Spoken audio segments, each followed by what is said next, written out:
금값이 진짜 사상 최고예요.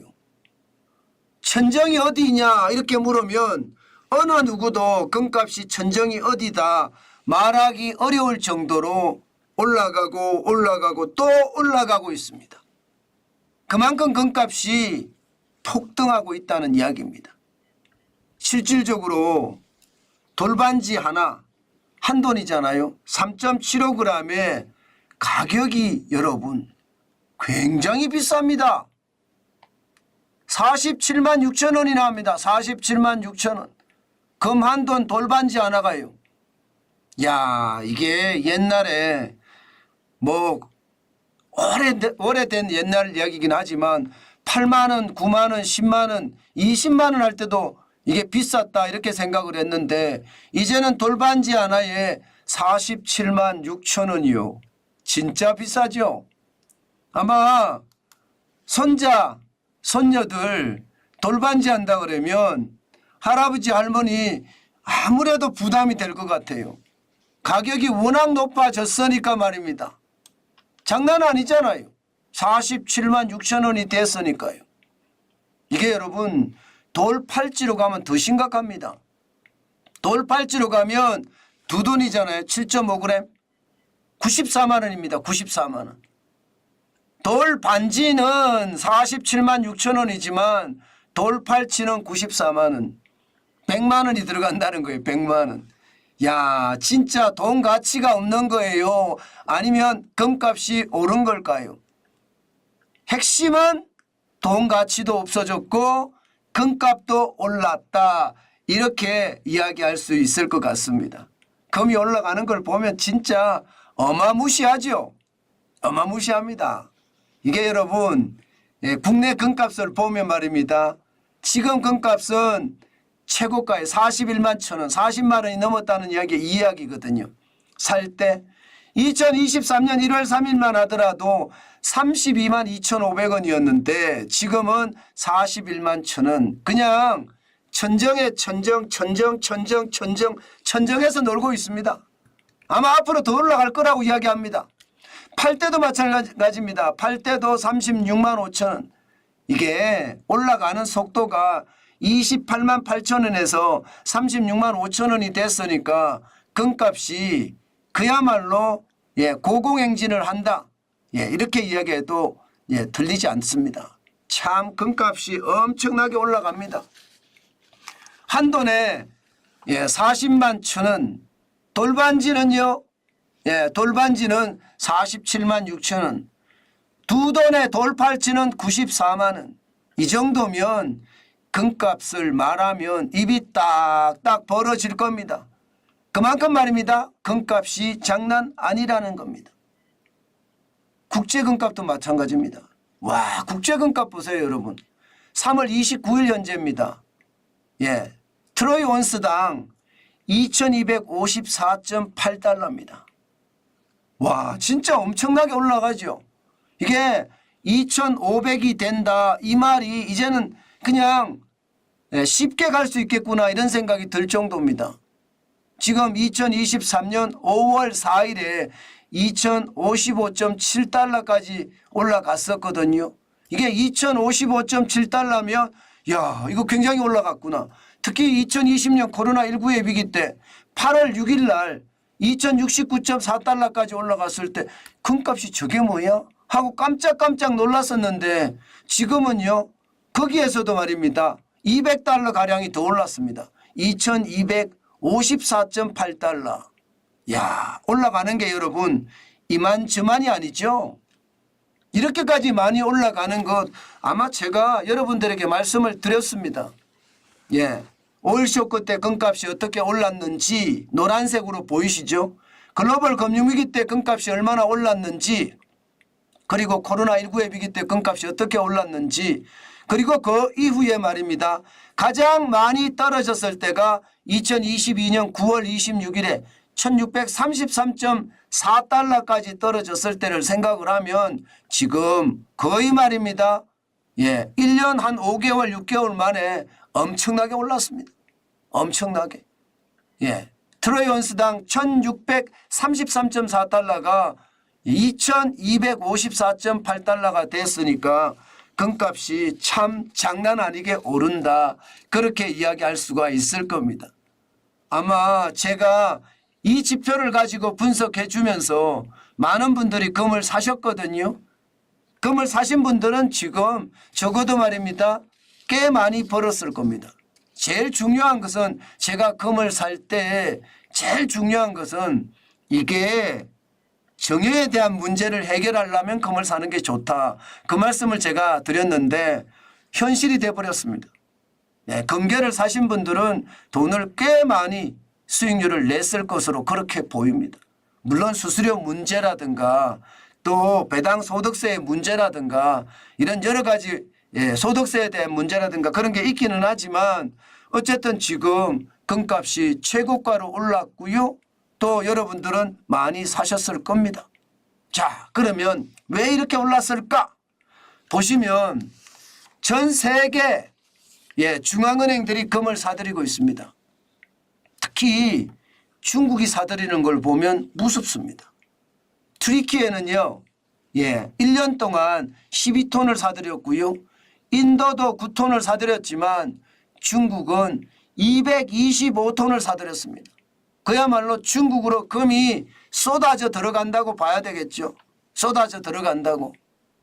그만큼 말입니다. 금은 중국으로 진짜 많이 쏟아져 갑니다. 2024년 1월 현재 2245톤을 보유하고 있습니다. 엄청납니다. 이게 2014년까지만 하더라도 1100톤밖에 안 됐거든요.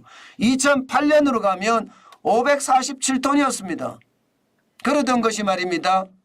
러시아가 크림 반도를 점령하고 나서 서방의 제재가 시작이 되니까 러시아는 금으로 러시아 경제를 이끌어 갔거든요. 그것을 실질적으로 목도한 중국은요. 당연히 말입니다. 대만에 대한 하나의 중국 원칙을 만약에 고수하고 이것을 실현하려고 그러면 대만 침공을 해야 된단 말입니다. 그것을 생각을 하니까 안 되겠다. 우리도 금을 많이 사야 되겠다. 그래서 금을 2014년에 1100톤까지 늘렸고요. 2015년에는요. 1900톤까지 늘렸습니다. 굉장하죠. 그러다가 2019년, 2020년, 2021년까지 1948톤이었는데요. 2022년에는 다시 올렸습니다. 2010톤, 10.5톤까지 말입니다. 그러다가 2023년, 2024년 계속 금을 사고 있다는 것 아마 여러분들도 그림을 보면 다 알고 계실 겁니다. 그만큼 말입니다. 지금 중국이 워낙 많이 사들이니까 금값이 계속 올라간다 이렇게 이야기할 수 있습니다. 물론 말입니다. 중국이 금을 사들이는 데는요. 대만에 대한 하나의 중국 원칙을 실현한다. 대만을 침공한다. 이런 장기적인 이유도 있겠지만 더 중요한 것은 중국 경제가 지금 꼬꾸라지고 있으니까 거기에 대한 두려움으로 부자들이 금을 계속 사들이는 겁니다.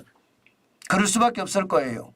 그럴 수밖에. 중국 경제가 지금 꼬꾸라진다는 소리가 여기저기서 나오거든요. 오죽했으면 시진핑조차도 말입니다. 미국의 기업 대표단을 만나서 투자를 해달라고 제가 애걸복걸한다고 말씀을 드렸습니다. 그만큼 중국은 지금 중국 내수 특히 소비의 문제가 굉장히 생겼거든요. 그것이 말입니다. 중국의 부자들에게는요. 위기를 극복할 수 있는 방법은 돈밖에 없다. 그렇게 생각을 하는지도 모르겠습니다. 모르겠습니다. 그래서 저는 한 번 더 봤으면 좋겠다 이렇게 생각합니다. 진짜 엄청난 충격이 올 거라고 저는 생각이 되는데 어쨌든 말입니다. 중국은 금을 계속 사고 있다는 것. 실질적으로 전 세계적으로도 보면요. 중앙은행들이 금을 엄청나게 사들입니다.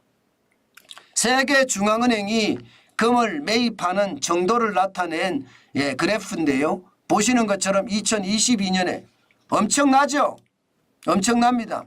1081.9톤까지 사들였고요. 2023년에도 1037.4톤까지 사들였습니다. 지금 말입니다. 이대로 가면 말입니다. 올해도 2024년에도 지금 벌써 39톤이에요. 1월만 39톤이면요. 이대로 계속 간다면 작년만큼 또 사들이지 않을까 그렇게 얘기하는 사람들이 많거든요. 전문가들이 말입니다. 세계중앙은행이 금을 계속 사들인다. 신흥국에서 사들이고 중국에서 계속 사들인다. 그러면 앞으로 금값이 어떻게 될 것인가 여기에 대해서는요. 대부분이 말입니다. 오른다의 방점을 두고 있습니다. 오른다의 방점을 두고 있고 지금 전문가들에 따라서 다르기는 하지만 지금 트라이온스당 2254.8달러 이거보다 훨씬 더 늘어날 수도 있다는 게 시장의 어떤 전망입니다. 그렇지만 여러분 반드시 우리가 생각해 봐야 될 것은 있습니다. 갑자기 금값이 많이 올라가잖아요. 금값이라는 것은요. 위기가 왔을 때 금값이 올라가는 거예요. 위기가 왔을 때. 위기에 대한 위험을 회피한다는 전략으로 금을 사는 거거든요. 그런데 금값이 이렇게까지 올라간다는 것은 위기가 온다는 뜻하고도 같이 해석을 할 수 있나요? 그렇지만 미국에는 나홀로 성장이 계속되고 있다는 것 반드시 우리가 인지해야 되고요. 그렇기 때문에 항상 조심해야 됩니다. 역사적 고점이라는 것은 언제든 말입니다. 최악으로 떨어질 수도 있다는 겁니다. 글로벌 금융위기 때 한번 보세요. 1876.9달러까지 올라갔던 것이 2011년이거든요. 그때가 2015년에 1053.8달러까지 떨어지는 거 곤두박질 치는 거 여러분들 보셨을 거예요. 지금 이렇게 곤두박질 칠 수 있다는 거. 오일쇼크 때도 마찬가지입니다. 1980년 1월 21일에 트레이온스당 847달러 가던 것이 1982년 3월 30일입니다. 2년 만에 326.5달러까지 떨어졌다는 사실 우리 한 번쯤 기억을 해두고 거기에 대응하는 자세 그 어느 때보다 필요하겠다. 그렇게 말씀드리고 싶고요. 제일 중요한 것은요. 금에 대한 투자를 계속 갈라치면요. 금을 꾸준히 매입하는 것. 정환진 TV의 구독자 중에는요. 40년 동안 금만 매입하신 분도 있어요. 40년 동안 금만 매입하니 지금 금값이 얼마나 올랐겠습니까? 지금으로부터 40년이면 여러분 1980년이에요. 1980년대 트라이온스당 326.5달러입니다. 500달러가 안 넘습니다. 이때 만약에 엄청나게 사놨다면 여러분 지금은요. 배수가 장난이 아니잖아요. 그래서 여러분 재테크나 돈을 버는 수단은요. 벼락부자를 꿈꾸는 것보다가 내가 좋아하는 투자 종목에 꾸준히 지속적으로 여윳돈으로 사야 된다는 것. 아마 여러분들 금값을 보면서도 이해하셨을 겁니다. 그렇기 때문에 지금 급하게 금을 산다 이렇게 하기보다는요. 분명히 한번 꺾일 거예요. 꺾이고 나서 그때 우리가 한번 생각을 해볼 필요가 있다. 저는 그렇게 꼭 말씀을 드리고 싶고요. 지금 중요한 것은요. 현금을 쌓아가시라. 그래야지 금도 살 수 있고 주식도 살 수 있고 채권은 지금 사도 되니까요. 채권도 살 수 있고 이렇다. 현금을 쌓아가는 게 굉장히 중요하다. 그 말씀 오늘 다시 강조해 드립니다. 여러분 지금은요. 다 필요 없고요. 현금을 가장 많이 가득가득 쌓아가는 것 저는 굉장히 중요하다고 생각합니다. 주식에 투자하거나 벼락부자 되려고 꿈꾸는 것보다가 말입니다. 요즘 같은 롤러코스터 장세에는요. 그런 꿈보다 더 중요한 것이 여러분 결국은요. 내 자산을 더 늘리는 것, 현금을 더 쌓아가는 것 굉장히 중요한 요소라고 생각을 해요. 지금은 그렇게 해야 되지 급하게 시장에 들어가서 벼락부자 꿈꾸다가 벼락거지 될 수도 있다는 것 한 번쯤 생각해 보시라. 그 말씀 마지막으로 드립니다.